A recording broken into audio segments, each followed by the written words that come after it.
এই যে ভূমিকম্প হলো আপনার গান বাজনা বাজানোর কারণে। মুহাম্মদ সাল্লাল্লাহু আলাইহি ওয়াসাল্লাম কি মিথ্যা কথা বলে? কারা কারা হাত তোলেন তো যে মুহাম্মদ সাল্লাল্লাহু আলাইহি ওয়াসাল্লাম জানে না, মুহাম্মদ সাল্লাল্লাহু আলাইহি ওয়াসাল্লাম জানে না, এরকম কারা কারা স্বীকার করে?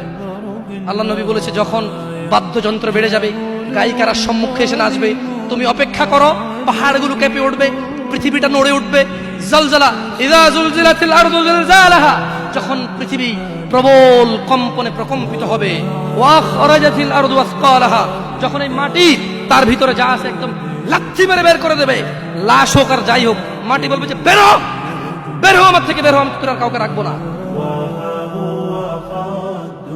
وقال الانسان, মানুষ বলবে মালাহা মালাহা, পৃথিবীটা কি হলো, এই মাটির কি হলো, কেন সে কবরগুলো লাশগুলো বের করে দিচ্ছে, কেন সে স্বর্ণ মতি হীরা মানিক্য বের করে দিচ্ছে, মালাহা, এর কি হলো, কেন পাহাড় নড়ে উঠছে, কেন পাহাড় ভেঙে চূর্ণ বিচূর্ণ হয়ে যাচ্ছে? মানুষ বলবে মালাহা, পৃথিবীর কি হলো, বিআন্না রাব্বাকা আওহালাহা, পৃথিবী এটা করবে, বিআন্না রাব্বাক, কারণ তোমার প্রতিপালক আওহালাহা, পৃথিবীকে আদেশ করেছে। আপনি গান শোনেন, আমি শুনি না, আপনি গান বাজান, আমি বাজাই না। যখন চিটাগং নড়ে উঠলো ভূমিকম্পে, আপনার বাড়ির সাথে আমার বাড়িটাও উঠছে। বন্ধ করেন এই জুলুম আমাদের উপর।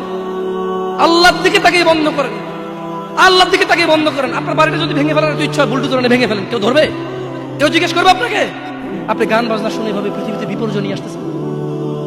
ইত্তাকিল্লাহ হাক্কা তুকাতিহ, আল্লাহকে ভয় করেন যেভাবে ভয় করা উচিত।